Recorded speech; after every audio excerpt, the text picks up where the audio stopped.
Thank you. Congratulations on the movie, which I found really exciting because I'm a big fan of the documentary. So it was really lovely to see it sort of in more dramatic representation. I'm going to start with a question with you, Reema. What was about about the story as a whole that made you want to make this movie to start with? Obviously, I think Nasir and I share a passion for cinema. That was a big pull. But there's also very strong, like an underdog achieving their dream against all odds, which is very attractive. And I love the community story and the friendship story. So there were many, many layers that were very interesting to me. And kind of, I'm from a small town, and like Nasir, I think I'm a product of piracy. So there were just many, many things that connected, yeah. I'm going to ask you the same question, Zoya, as a producer on this. What was it about this that really made you excited about approaching this story? I think, film is a very expensive medium. And we work in an industry where to get a project off the ground is sometimes difficult, sometimes impossible. And here was this guy who had no film education, no resources, no backing, nobody to help, but he just took his little video camera and he set up an industry. We are talking to each other today. I think that's what got me. I think the magic of film. I think that's what attracts me to it. Jump to Adarsh. We saw you in The White Tiger, which is an absolutely fantastic movie that everyone really loved here. Now you got nominated for a BAFTA. Now you're taking on a story that is really sort of, in reality, really, you're taking on a real live person. What are the differences between sort of playing someone who is a created character rather than a character that lived in real life? I don't think there's too many differences.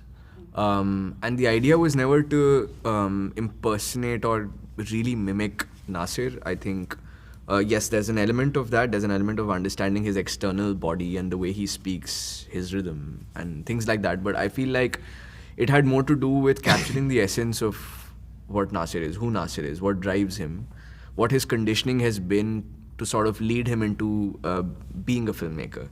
So I think for me that was more important, and I was very lucky that I had a director like Reema and producers like Zoya and Ritesh, because I got that time and space to travel to Malegaon and to be with Nasir, to meet people from his past, and a lot of them have nothing to do with cinema anymore.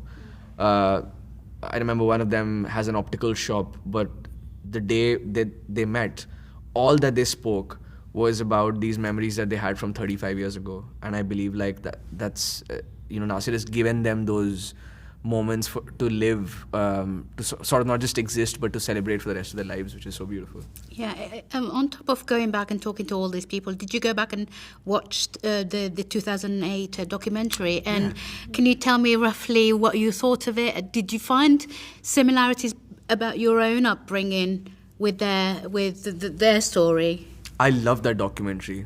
I thought it was very poignant, and I also thought it was very philosophical and so funny. I did see a lot of similarities between myself and Nasir in terms of having a burning desire to do something, and I guess kind of backing yourself when people around you didn't think that it was the most rational thought or dream to be an actor, and similarly for Nasir to be a director. Because I didn't really know what an actor does when I set out to be an actor. And I guess it was same for Nasir. We kind of discovered it through our journey. Nikhil, I want to ask you about how important is it to be bringing these kinds of stories to international audiences, and what was it about this story that really made you want to sort of create this around it and sort of, basically make it into one of your biggest releases this year? I think it's when you make a film or you want to tell a story, you want to tell it to the maximum number of people. You don't intend thinking that, okay, I only want to tell it to a select group.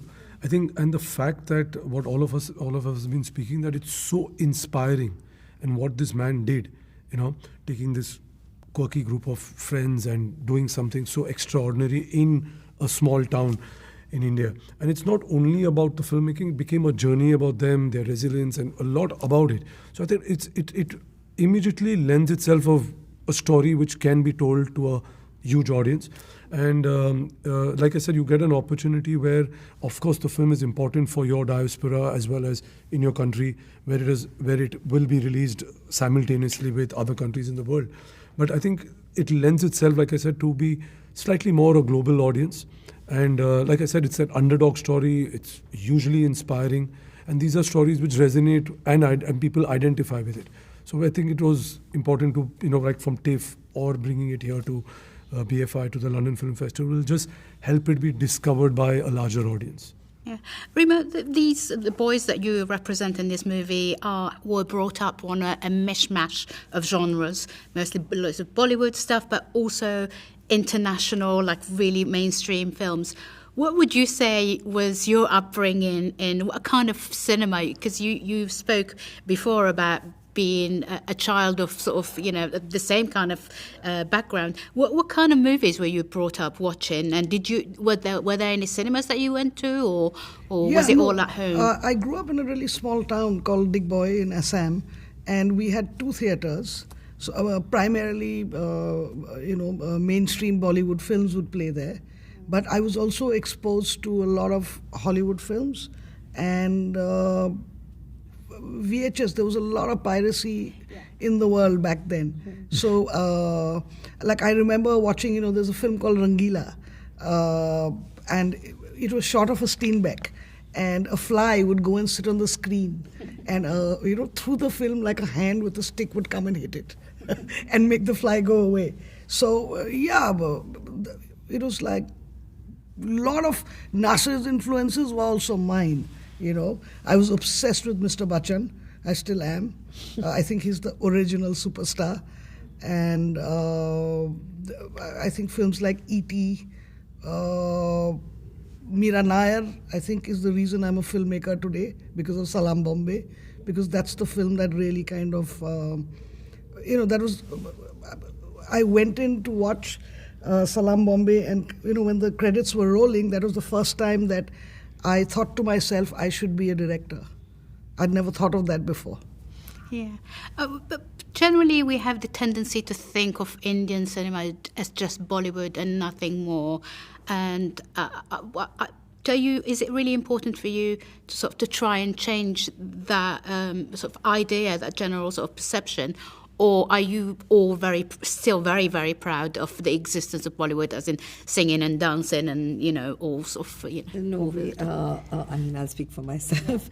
But Indian cinema is way more than Bollywood. The term Bollywood is actually for the Hindi film industry. So we are way more than the Hindi film industry. We have 4 industries in the south. We have an industry in Bengal. We have an industry in UP. So we have many industries that make up the Indian film industry. So we are just the Hindi film industry, which is a part of it. Having said that, I absolutely love our language, because Indian cinema has its own language and grammar, and songs are a part of it, and it's part of our heritage and our culture, because we had an oral tradition of storytelling, and that came into our theatre. And in that theatre, we used a lot of music, and that same language came into our cinema. And we love music, and we've kept that, and it's very unique to us. And it's a form of storytelling, and I'm absolutely proud. I love it, Gaurav, I just want to ask a quick question about your own, as I say, your own upbringing in cinema. Were you at all a fan of Bollywood, or were you brought up on those movies, or did you have a bit more of a refined taste for international cinema, or what kind of movies did you really love? To be very honest with you, I barely watched films when I was a kid, because I was allowed to watch the telly only for an hour, and it was always a fight between me and my elder brother about who would control it, and it would usually be my elder brother. So strangely enough, I was watching things like The Simpsons, and it was very hard for me to understand what was being said, because I wasn't very fluent in English, and I would constantly be looking at my brother for his reaction. So if he found something funny, I would also start laughing when he would start laughing, because I didn't understand what was being said, and I didn't understand the American accent. There were lots of odd things that were happening, but I was also watching Cartoon Network a lot. I was watching WWF a lot. I was a huge WWF fan. I think all kids of my generation in India were. But yeah, I spent very, very less time watching films. In fact, I probably went to the theatre 6 times before I moved to Mumbai in 2007. And all of them were obviously they were Bollywood films.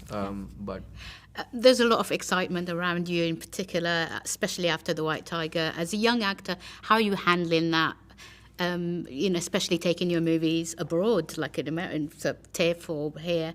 How are you handling getting that much recognition at a very young age still? I don't know. I just try to not think about these things. I just try to think about what my next job will be and how I'm going to get that, and then how I prepare for that. That's what I'm interested in. I feel these peripherals are great. It makes me happy, but I feel like And how can you give us any hints on what your next project might be? There's a show called Aliens that I shot for earlier this year, which was Noah Hawley, who made Fargo. He was the showrunner on it. It's based on Ridley Scott's original Alien. So it's a show for Disney Effects that's going to come out next summer, and I'm playing one of the leading characters in that. I'm very excited.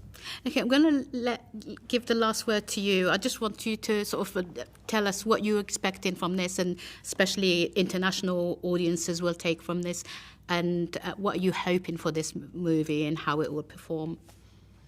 I mean, I'm hoping that it does really well. It's a really good story, like I said, I mean, what people will take away from it is when you've watched the film, at the end of it, that you have this man. He's so inspiring that I think you'll be completely inspired with his story, and hopefully go out, and if you think that, like, I have a dream and this is something I want to pursue, it'll encourage you to not leaving it halfway and giving it your best shot. So yeah, so hopefully people will enjoy the film as much as we've enjoyed making it. Brilliant. Thank you. Congratulations again. Well done.